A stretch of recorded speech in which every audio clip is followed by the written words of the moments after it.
Hello everyone. तर कसे आहात सगळे? दीपास टेस्टी डिलाईटमध्ये तुम्हा सर्वांचं खूप खूप स्वागत आहे. तर आषाढ महिना सुरू झालेला आहे आणि या महिन्यामध्ये काही ना काहीतरी तळण करण्याची प्रथा असते. तर मी अशाच खाऱ्या शंकरपाळ्या बनवते आणि त्या गव्हाच्या पिठापासून बनवलेल्या आहेत. तर त्यासाठी मी मिक्सरच्या भांड्यामध्ये 1 चमचा बडीशोप घेतले, 1 चमचा धने आणि 1 चमचा जिरं घेतलेलं आहे. आणि आता हे आपल्याला जाडसर असं कुटून घ्यायचं आहे. तर मी आता त्याची कुटून पावडर बनवलेली आहे. त्यानंतर एक परात घेतले आणि त्यामध्ये घ्यायचं आहे आपल्याला गव्हाचं पीठ. तर हे मोठ्या 2 वाट्या गव्हाचं पीठ आहे. तर तुम्हाला मैद्यापासून बनवायचे असतील तर तुम्ही बनवू शकता, पण गव्हाच्या पिठापासून पण खूप सुंदर शंकरपाळ्या होतात. तर मी मोठ्या 2 वाट्या गव्हाचे पीठ घेतले. त्यानंतर वाटलेला ते पावडर, त्यानंतर चवीनुसार मीठ आणि चाट मसाला घेतलेला आहे अर्धा चमचा, एक चटपटीत टेस्ट येण्यासाठी. आणि त्यानंतर मी त्यामध्ये घालणार आहे बटर. तर हे मोठे 2 चमचे बटर आहे. तर ते मी थोडं मेल्ट केलेलं आहे आणि ते आता आपल्याला या पिठामध्ये घालायचं आहे आणि ते छान असं मिक्स करून घ्यायचं आहे. तर आता ते मी हाताच्या सहाय्याने छान असं सगळं ते मसाले आणि बटर त्या पिठामध्ये एकजीव करून घेणार आहे. आणि ते सगळं मिक्स करून झाल्यानंतर मग त्यामध्ये लागेल असं थोडं थोडं पाणी घालून त्याची कणिक मळून घेणार आहे. तर ते मळत असतानाच माझ्या लक्षात आलं की माझ्याकडून ओवा घालायचा विसरला होता. तर मी नंतर त्यामध्ये 1 चमचा ओवा घातलेला आहे आणि त्यानंतर थोडं थोडं करत पाणी घालून त्याची मी घट्टसर अशी कणिक मळून घेणार आहे.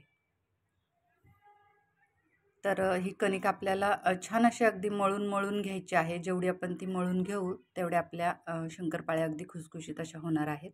तर आता पिठाचा गोळा तयार झाला आहे. त्यानंतर मी त्यामध्ये अर्धा चमचा तेल घातलं आहे आणि आता परत आपल्याला छान असं ते मळून घ्यायचं आहे.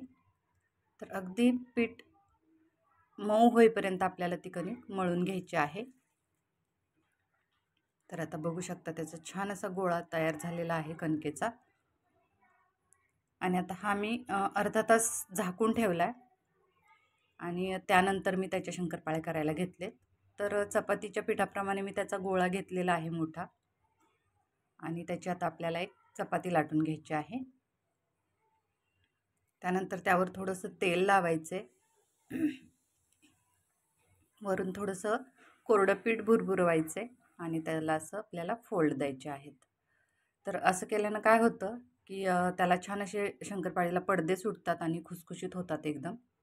तर आता दोन्ही बाजूनं फोल्ड करून त्यावर मी परत तेल आणि पीठ लावले आणि परत त्याचं असं पॉकेट टाईप करून घेतलेलं आहे आणि अगदी थोडंसं पिठाचा हात लावून मी त्याची परत आता पोळी लाटून घेणार आहे. तर अगदी हलक्या हातानं असं आपल्याला ते लाटून घ्यायचं आहे. तर आता मी ते लाटून घेतले आणि त्याच्या आता आपल्याला शंकरपाळ्या कट करून घ्यायचे. तर त्या तुम्ही तुमच्या म्हणजे आवडीनुसार त्याला आकार वगैरे देऊ शकता. तर मी आहे अशा स्ट्रेटच त्या कट करून घेतलेल्या आहेत. तर बघू शकता छान अशा शंकरपाळ्या आपल्या झालेल्या आहेत आणि आता ते मी कढईमध्ये एका तेल गरम करत ठेवलं आहे आणि आता ते आपण तळून घेणार आहोत. तर तेलही छान कडकडीत झालं आहे. तर मी आता थोड्या थोड्या करत त्या शंकरपाळ्या तळून घेते. तर बघू शकता दिसायलाच ते दिसतंय अगदी त्याला छान असे पडदे सुटायला लागलेत आणि अगदी मीडियम गॅसवर आपल्याला त्या तळून घ्यायचे आहेत, का तर चांगल्या खुसखुशीत होतील, नाहीतर वरून त्याला सोनेरी रंग येईल पण आतून त्या कच्च्या राहतील.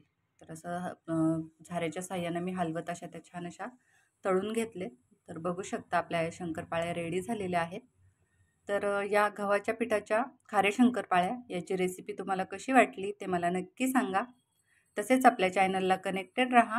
आपल्या चॅनलवरच्या रेसिपीज जर तुम्हाला आवडत असतील तर लाईक, शेअर आणि सबस्क्राईब नक्की करा. चला तर मग असंच भेटू अशाच एका नवीन रेसिपीसह. तोपर्यंत बाय बाय. थँक्यू.